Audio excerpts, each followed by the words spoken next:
तो आज की वीडियो में हम डिस्कस करेंगे about abnormal uterine action. Abnormal uterine actions को जानने के लिए हमें पहले जानना ज़रूरी है about normal characteristics of uterine contraction. अगर लेबर नॉर्मल लेबर है तो उसमें यूट्रस में जो कॉन्ट्रैक्शंस आते हैं उसके कैरेक्टरिस्टिक्स क्या होते हैं। तो नॉर्मली जो लेबर होता है उसके यूट्राइन कॉन्ट्रैक्शंस जो होते हैं वो पेनलेस ब्रैक्सटन हिक्स कॉन्ट्रैक्शंस होते हैं। जो ब्रैक्सटन हिक्स कॉन्ट्रैक्शंस होते हैं वो प्राइमरी पावर होती है आफ्टर ऑनसेट ऑफ लेबर। जब एक बार मदर लेबर स्टार्ट हो जाता है, मदर को लेबर स्टार्ट हो जाता है, लेबर में आ जाती है, with the onset of labour जो ब्रैक्सटन हिक्स कॉन्ट्रैक्शंस होते हैं वो पेनफुली स्टार्ट हो जाते हैं। मीन सी जब वुमेन प्रेग्नेंट होती है ड्यूरिंग होल एंटीनेटल पीरियड उसे ब्रैक्सटन हिक्स कॉन्ट्रैक्शंस आते रहते हैं बट वो पेनलेस होते हैं। मदर को कॉन्ट्रैक्शंस आते रहते हैं बट वो पेन फील नहीं होती मदर को। बट जब ऑनसेट ऑफ लेबर होता है तब उसे पेनफुल ब्रैक्सटन हिक्स कॉन्ट्रैक्शंस आने लगते हैं। Then uterine contractions come in cycle. Uterine contractions एक साइकिल में आते हैं। साइकिल में आते हैं मीन्स 1 आवर में एक कॉन्ट्रैक्शन आया, फिर नेक्स्ट आवर में एक कॉन्ट्रैक्शन आया, फिर नेक्स्ट आवर में 2 कॉन्ट्रैक्शंस आने लगे। ऐसे करके एक साइकिल सा बनता जाता है, एक फ्लो बनता है उनका। As the labor progress, intensity, duration and frequency of the contraction also increases. जैसे जैसे लेबर आगे प्रोग्रेस करने लगता है वैसे वैसे इन कॉन्ट्रैक्शंस की इंटेंसिटी बढ़ने लगती है, कॉन्ट्रैक्शंस की ड्यूरेशन बढ़ने लगती है। इट मीन्स कि पहले जो पेन आ रहा था कम था, टॉलरेबल था, अब मॉडरेट पेन आ रहा है, फिर सीवियर पेन आएगा। ऐसे उनकी इंटेंसिटी इंक्रीज होती जाती है, ऐसे उनकी ड्यूरेशन बढ़ती जाती है। ड्यूरेशन मीन्स पहले उसको पेन आ रहा था 15 सेकेंड्स के लिए, फिर कुछ टाइम बाद उसे पेन आने लगेगा 30 सेकेंड्स के लिए, फिर कुछ आवर्स में आएगा 60 सेकेंड्स, 90 सेकेंड्स, लाइक दैट उनकी इंटेंसिटी बढ़ेगी, ड्यूरेशन बढ़ेगी, फ्रीक्वेंसी बढ़ेगी। ये विद द टाइम जैसे जैसे लेबर प्रोग्रेस करेगा ये चीज़ें इंक्रीज होती चली जाएंगी। In normal labor, uterine contraction and retraction occur according to stages of the labor. जैसे जैसे स्टेज ऑफ लेबर चेंज होती जाएगी, first stage, second stage, third stage, वैसे वैसे ही यूट्राइन कॉन्ट्रैक्शन रिट्रैक्शन सब होते रहेंगे। In normal labour there are certain things. जब नॉर्मल लेबर होता है तो कुछ इंपॉर्टेंट चीजें होती हैं नॉर्मल लेबर में। Uterine pacemaker, fundal dominance, polarity of the uterus and synchronization, ये बहुत ही इम्पोर्टेंट चीजें होती हैं नॉर्मल लेबर के लिए। नॉर्मल लेबर के लिए कोऑर्डिनेटेड वे में और सिंक्रोनाइज्ड वे में यूट्राइन कॉन्ट्रैक्शंस का आना जरूरी होता है, बिकॉज कोऑर्डिनेटेड और सिंक्रोनाइज्ड यूट्राइन कॉन्ट्रैक्शंस की वजह से प्रॉपर डायलेटेशन ऑफ सर्विक्स हो पाता है। सर्विक्स अच्छे से धीरे धीरे करके डायलेट होता चला जाता है। डिसेंट ऑफ फीटस हो पाता है, फीटस डिसेंट डाउन करता चला जाता है। As a result good progress of labour occur हो जाती है। बट कुछ केसेस में अगर कॉन्ट्रैक्शंस कोऑर्डिनेटेड नहीं है, सिंक्रोनाइज नहीं है, उनकी वजह से पुअर यूट्राइन कॉन्ट्रैक्शंस होने लगते हैं, जिसकी वजह से लेबर की जो प्रोग्रेस है वो भी पुअर हो जाती है। अब हम देखते हैं कि एबनॉर्मल यूट्राइन एक्शंस क्या होते हैं। Abnormal uterine action, any deviation of normal pattern of uterine contractions affecting the course of labor is designated as abnormal uterine action. जब normal pattern of uterine contraction deviate हो जाते हैं, उनमें कोई changes आ जाते हैं, उनमें अनकोऑर्डिनेशन हो जाता है, उनकी वजह से जो कोर्स ऑफ लेबर है वो अफेक्ट हो जाता है, जिसको हम बोलते हैं एबनॉर्मल यूट्राइन एक्शंस। जैसा कि सिंपल सी डेफिनेशन में है, जब भी normal pattern of uterine contractions deviate हो जाएगा जिसकी वजह से normal course of labour affect होता है, जिसे हम एबनॉर्मल यूट्राइन एक्शंस कहते हैं। जर्नली जो फिजियोलॉजी ऑफ यूट्राइन कॉन्ट्रैक्शंस है वो वेल अंडरस्टूड नहीं है, बट फिर भी कुछ इटियोलॉजिकल फैक्टर्स माने जाते हैं responsible for this abnormal uterine actions. पहला फैक्टर है over distension of the uterus. In case of polyhydramnios और इन अदर थिंग्स अगर यूट्रस ओवर डिस्टेंडेड है तो एबनॉर्मल यूट्राइन एक्शंस हो सकते हैं।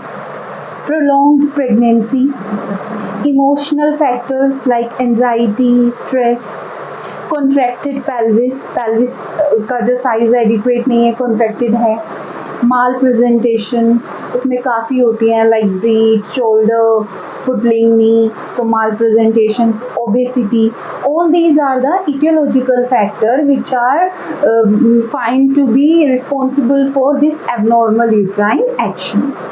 अब हम बात करते हैं ये जो एबनॉर्मल यूट्राइन एक्शंस हैं ये किस तरीके से क्लासिफाइड है। Normal contractions are classified as law of polarity is maintained and according to law of polarity is not maintained. So if polarity of uterus is maintained, then the abnormal uterine actions are classified as hypotonic uterine contractions, which is known as uterine inertia. Then hypertonic uterine contractions. Under this hypertonic uterine contraction comes the precipitate labor, obstructed labor and the tachysystole. If the law of polarity is not maintained, then the abnormal uterine actions classified as colicky uterus, constriction ring, cervical dystocia, asymmetrical uterine action, contractions and uterine tetany. So this is the classification of abnormal uterine actions. Now we will see one by one all the abnormal uterine actions. First we'll talk about this uterine inertia. Uterine inertia is the most common type of abnormal uterine action. Uterine inertia जो condition है सबसे common abnormal uterine action की type है। ये labour के during किसी भी stage में लेबर को कॉम्प्लिकेट कर सकती है। यूट्राइन इनर्शिया जो कंडीशन है ये लेबर की किसी भी स्टेज में अफेक्ट कर सकती है। यूट्राइन इनर्शिया कंडीशन को डायग्नोस कैसे किया जाए? First thing, intensity, frequency and duration of contraction is less. जब वुमेन लेबर में आएगी और हम असेस करेंगे उसकी कॉन्ट्रैक्शंस की इंटेंसिटी, फ्रीक्वेंसी, ड्यूरेशन, तो हम ये पाएंगे कि वो लेस है। जो सर्विक्स होगा उसमें पुअर डायलेटेशन होगी। सर्विक्स को जिस स्पीड से डायलेट होना चाहिए वो उस स्पीड से डायलेट नहीं होगा। Poor dilatation of cervix found होगा। Third thing, less than 3 contractions in 10 minutes during active stage of labor। जब mother active stage of labour में चली जाती है, एक्टिव स्टेज ऑफ लेबर में जाने का मतलब होता है जब सर्विक्स एटलीस्ट 4 सेंटीमीटर डायलेट हो चुका होता है तब वुमेन एक्टिव लेबर में चली जाती है। तो जब वुमेन एक्टिव लेबर में होती है उस टाइम पे जो कॉन्ट्रैक्शंस होते हैं 10 मिनट्स में एटलीस्ट 3 कॉन्ट्रैक्शंस आते हैं। बट अगर यूट्राइन इनर्शिया की कंडीशन होगी तो ऐसे में एक्टिव स्टेज ऑफ लेबर के दौरान मदर को 10 मिनट्स में लेस देन 3 कॉन्ट्रैक्शंस आ रहे होंगे। और अगर हम बात करें कि बेस्ट कैसे डायग्नोज कर सकते हैं यूट्राइन इनर्शिया की कंडीशन को, तो वो पॉसिबल है थ्रू द पार्टोग्राफ। पार्टोग्राफ जब हम प्लॉट करना स्टार्ट कर देते हैं उसमें उसके थ्रू हम बेस्ट डायग्नोज कर सकते हैं इस यूट्राइन इनर्शिया की कंडीशन को। अगर वुमेन को जो कि लेबर में है उसे यूट्राइन इनर्शिया की प्रॉब्लम हो गई है, यूट्राइन इनर्शिया की कंडीशन आ गई है, तो इससे क्या क्या कॉम्प्लिकेशन हो सकती है मदर को और फीटस को। मदर को एग्जॉशन हो जाएगा, प्रोलॉन्ग लेबर हो जाएगा, मैटरनल डिस्ट्रेस हो जाएगा, फीटस को फीटल डिस्ट्रेस हो सकता है। तो ये सारी कॉम्प्लिकेशन है जो यूट्राइन इनर्शिया की वजह से हो सकती है। अब अगर ये कंडीशन आई है यूट्राइन इनर्शिया की तो इसको कैसे मैनेज किया जाए? यूट्राइन इनर्शिया के केस को रीअसेस करा जाता है। सबसे पहले ये चीज देखी जाती है कि पेशेंट को कॉन्ट्रैक्टेड पेल्विस, सिफेलोपेल्विक डिस्प्रोपोर्शन, माल प्रेजेंटेशन, ये सब चीजें तो नहीं है। अगर ये सब चीजें नहीं है, अगर ये सब चीजें हैं तो हम LSCS के लिए पेशेंट को डायरेक्टली सेंड कर देते हैं। बट अगर माल प्रेजेंटेशन, CPD, कॉन्ट्रैक्टेड पेल्विस ये सब चीजें नहीं है तो हम वेजाइनल डिलीवरी के लिए अप्रोच कर सकते हैं। पेशेंट का मोरल सबसे पहले अप किया जाएगा, उसे मोटिवेट किया जाएगा, साइकोलॉजिकल सपोर्ट दिया जाएगा। पेशेंट डिहाइड्रेटेड ना हो इसलिए हम IV फ्लूइड स्टार्ट कर देंगे, RLs के लिए पेशेंट को दे सकते हैं। कंफर्टेबल पोजीशन प्रोवाइड करी जाएगी, सुपाइन पोजीशन को जनरली अवॉइड किया जाएगा। देन पेशेंट को साइकोलॉजिकल सपोर्ट प्रोवाइड करेंगे, मोटिवेट करते रहेंगे पेशेंट को। देन हम लो रप्चर ऑफ मेम्ब्रेन करके जो कॉन्ट्रैक्शंस हैं उनको ऑगमेंट करेंगे, एक्सीलरेट करेंगे, कॉन्ट्रैक्शन थोड़े से इंक्रीज हो जाए, ऑक्सीटोसिन की ड्रिप स्टार्ट कर दी जाएगी, साथ ही साथ पेशेंट को आईवी फ्लूइड्स चलते रहेंगे। देन पेशेंट को कैथेटराइज करके उसका यूरिनरी ब्लैडर एम्प्टी कर दिया जाएगा। देन ये जो ऑक्सीटोसिन की ड्रिप है हम ये डिलीवरी के एटलीस्ट 1 आवर तक भी कंटिन्यू रखते हैं ताकि अच्छे से सारी स्टेजेस ऑफ लेबर कंप्लीट हो जाए और वेजाइनल डिलीवरी अच्छे से हो जाए। सो जो यूट्राइन इनर्शिया एक कंडीशन होती है वो बहुत ज्यादा सीरियस कंडीशन नहीं होती, इससे हम डील कर सकते हैं।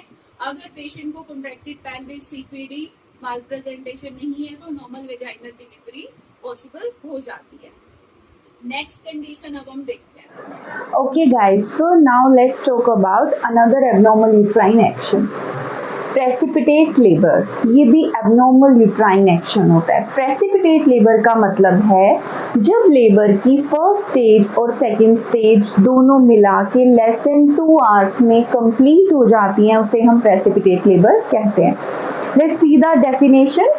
When the first and second stage of labor is completed within or less than 2 hours, it is known as precipitate labor. जब लेबर की पहली स्टेज और दूसरी स्टेज कंप्लीट हो जाती है 2 घंटे से कम के टाइम में, तो हम उस कंडीशन को प्रेसिपिटेट लेबर कहते हैं। प्रेसिपिटेट लेबर जो ओकेजनली होता है वो मल्टी ग्रेविडा वुमेन्स में होता है। मल्टी ग्रेविडा वुमेन वो होती हैं जो एक बार डिलीवर कर चुकी हैं, एक से ज्यादा बार डिलीवर कर चुकी हैं। ये जो प्रेसिपिटेट लेबर की कंडीशन है ये ओकेजनली मल्टी ग्रेविडा वुमेन्स में होती है। क्यों? क्योंकि जो मल्टी ग्रेविडा वुमेन्स होती हैं उनका पेल्विक फ्लोर पुअर होता है, उनका सर्विक्स बहुत जल्दी डायलेट हो जाता है, रैपिड डायलेटेशन होता है सर्विक्स का और डिलीवरी ऑफ फीटस अकर हो जाती है। Let's see, it occasionally happens only in multigravida, as in multigravida the resistance of pelvic floor is poor, there is rapid dilatation of cervix and delivery of fetus occurs. So ये precipitate labor की जो condition है ये generally हमें multigravida women's में देखने को मिलती है। अगर प्रेसिपिटेट लेबर हुआ है तो उसे क्या कॉम्प्लिकेशंस होंगी, क्या नुकसान होगा मदर और फीटस के लिए? प्रेसिपिटेट लेबर की वजह से क्या कॉम्प्लिकेशन हो सकती है? मैटरनल जेनाइटल इंजरीज, बिकॉज इतना रैपिडली वो डायलेटेशन का प्रोसेस हो रहा है, बेबी डिलीवर हो जा रहा है क्विकली, तो उससे जो जेनाइटल इंजरीज कोज हो सकती हैं मदर को।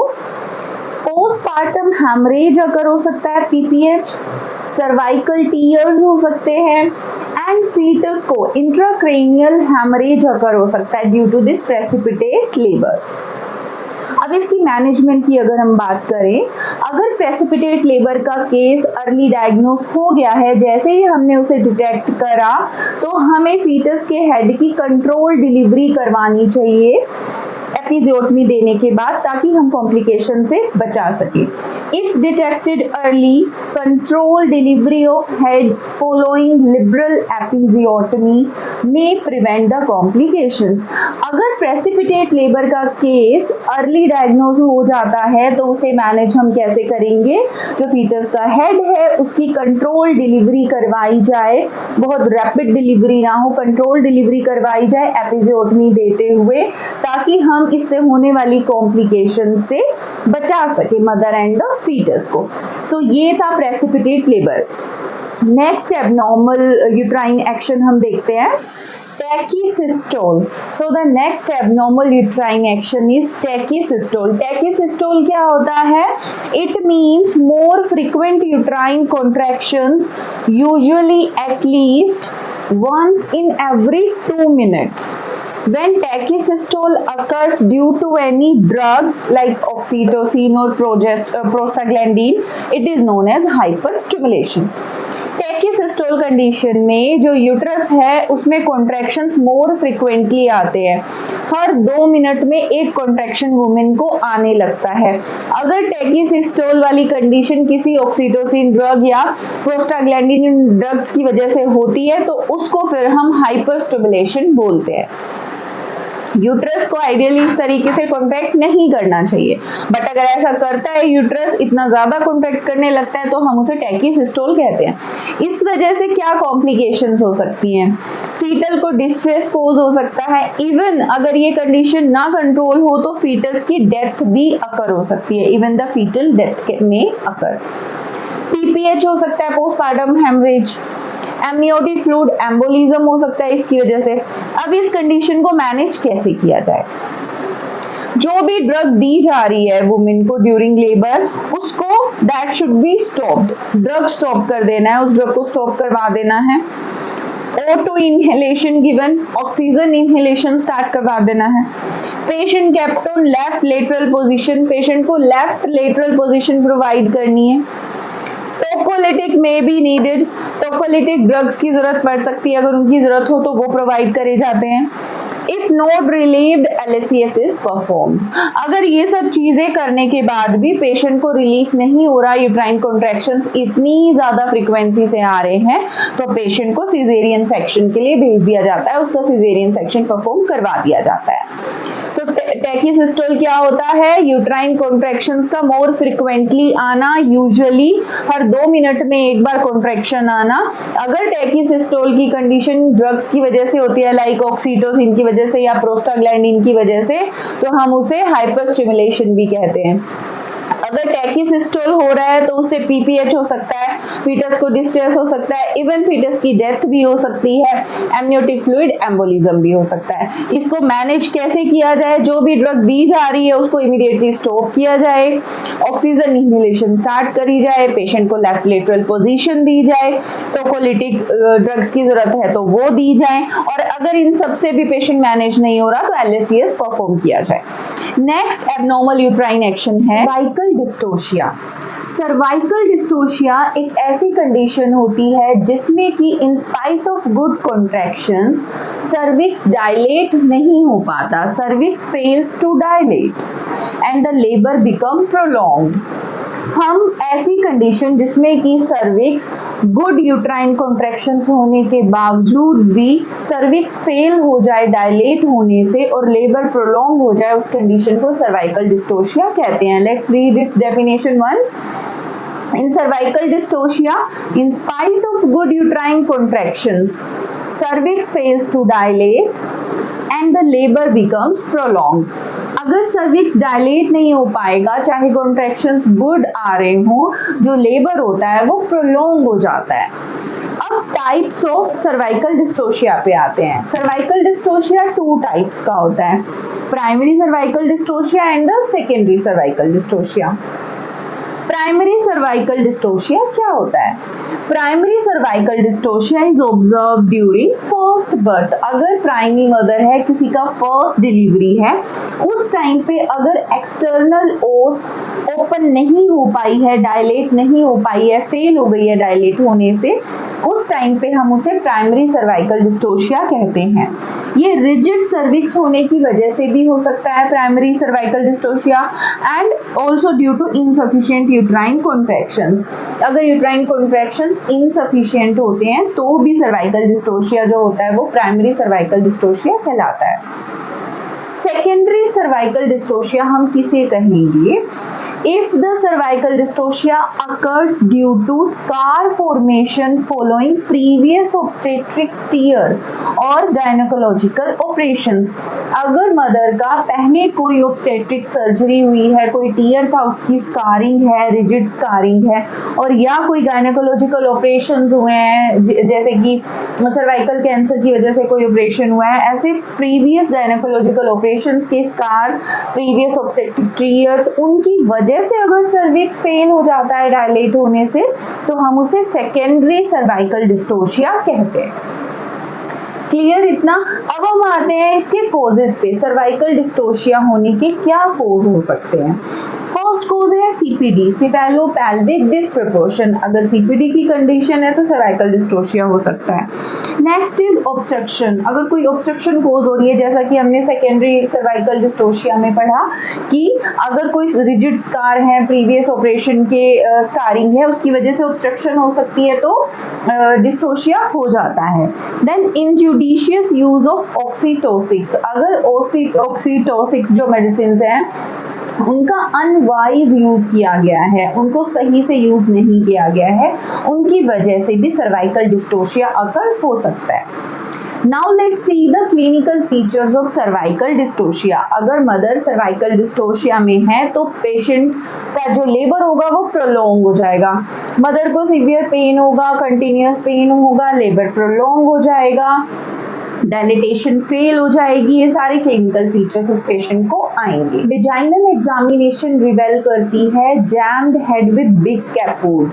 बेबी को बिकॉज इनएडिक्वेट कॉन्ट्रैक्शंस आ रहे थे, मींस कॉन्ट्रैक्शंस तो अच्छे थे बट सर्विक्स डायलेट नहीं हो पा रहा था, उस टाइम पे उन कॉन्ट्रैक्शंस की वजह से हेड जैम हो जाता है और उसमें बिग कैपूट फॉर्म हो जाता है। वेजाइना जो है वो ड्राई और एडिमेटस पाया जाता है। अब इस सर्वाइकल डिस्टोशिया की कंडीशन को कैसे मैनेज किया जाए? सबसे पहले पेशेंट को डिहाइड्रेशन से हम बचाएंगे, एवी फ्लूइड स्टार्ट करेंगे, रिंगर लैक्टेट सॉल्यूशन स्टार्ट कर देंगे। देन उसके बाद पेशेंट को पेन रिलीफ दिया जाएगा, जो बहुत ज़्यादा उसको सीवियर कंटिन्यूअस पेन है उसके लिए पेन रिलीफ दिया जाएगा। देन उसके बाद एंटीबायोटिक स्टार्ट करे जाएंगे, पेशेंट को हम इन्फेक्शन से भी प्रोटेक्ट करना चाहते हैं तो एंटीबायोटिक भी स्टार्ट कर देंगे। और most of the cases of cervical dystocia में जब अगर ऑब्स्ट्रक्शन डायग्नोज होती है, कोई ऑब्स्ट्रक्शन कोज हो रही है तो हम LSCS ही प्रेफर करते हैं, तो पेशेंट का सिजेरियन सेक्शन परफॉर्म किया जाएगा। So this was all about cervical dystocia. I hope आज जितने भी मैंने आपको एबनॉर्मल यूट्राइन एक्शंस पढ़ाए हैं वो आपको समझ आए हो। अगर आपको वीडियो अच्छी लगी तो please like, share, subscribe my channel. Till then good bye.